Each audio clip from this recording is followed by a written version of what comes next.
those of you that I haven't met, Sameer Gulati, I'm founder and CEO of Ordway. Today, I want to talk about the performance economy. So what exactly is a performance economy, right? I think we have seen a trend in the last decade with subscriptions. Subscriptions were great. They made it very easy to pay for access. How many of you pay for Netflix? More hands go up.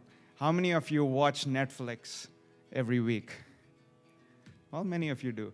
I'll tell you, I've paid for Netflix for the last 3 months. I haven't watched any, I haven't used it. So more and more, we are seeing that organizations are demanding value for what they're paying for. Subscription business model was great, but now we are moving in a direction where we are being forced to provide more and more value rather than paying for access alone. And why is that?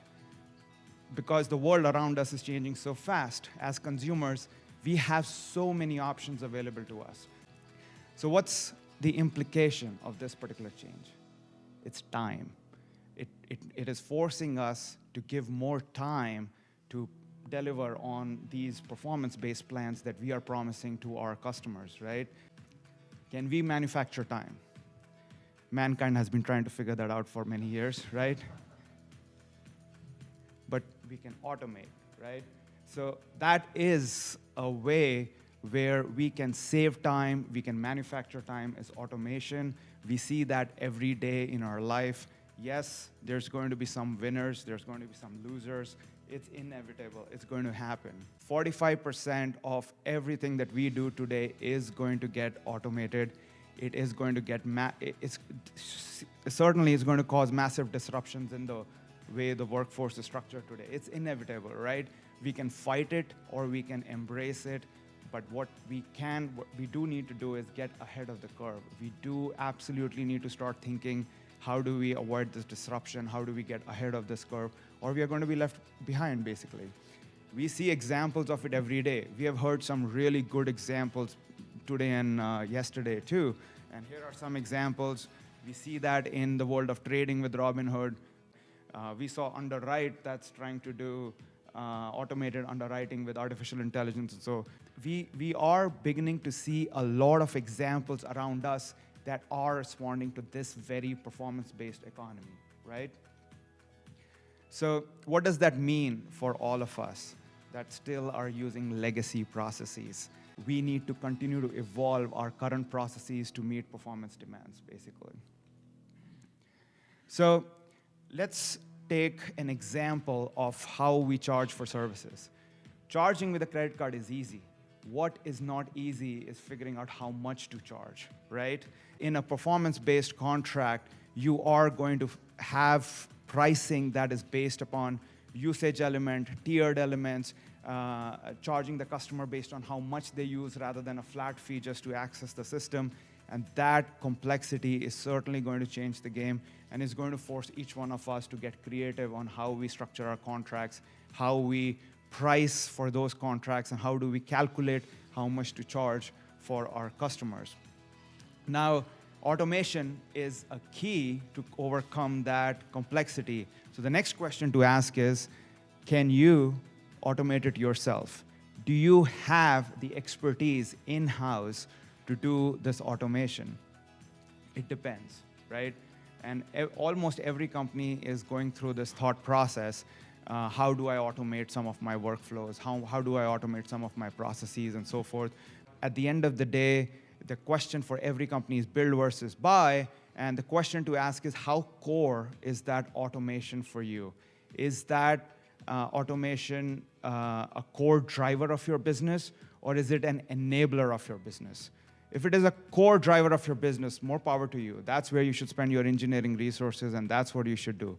But for most of us, 90% of the time, it's an enabler. Do you have the engineering resources to spend to build this, right? I mean, most of us in tech know how hard tech hiring is. And do you have spare engineers that you can take from your core product and assign to something that's an enabler of a value rather than a core driver, basically? So here is one example I'm using from one of my customers, List Reports. They're a real estate marketing company. they were pushed into performance-based contract. Like every SaaS company out there, they started very simple. Come to my website, sign up, put your credit card, $50 a month plan, $100 a month plan. Now, performance-based economy pushed them into complex contracts where now large brokerage houses are forcing them that we only want to pay for what we use. We don't want to pay for access. So this is one example of how we were able to help them in unlocking value of automation, where they had 5 full-time employees who were basically trying to figure out how much to charge their customers, how to service those automation contracts. So what did they do?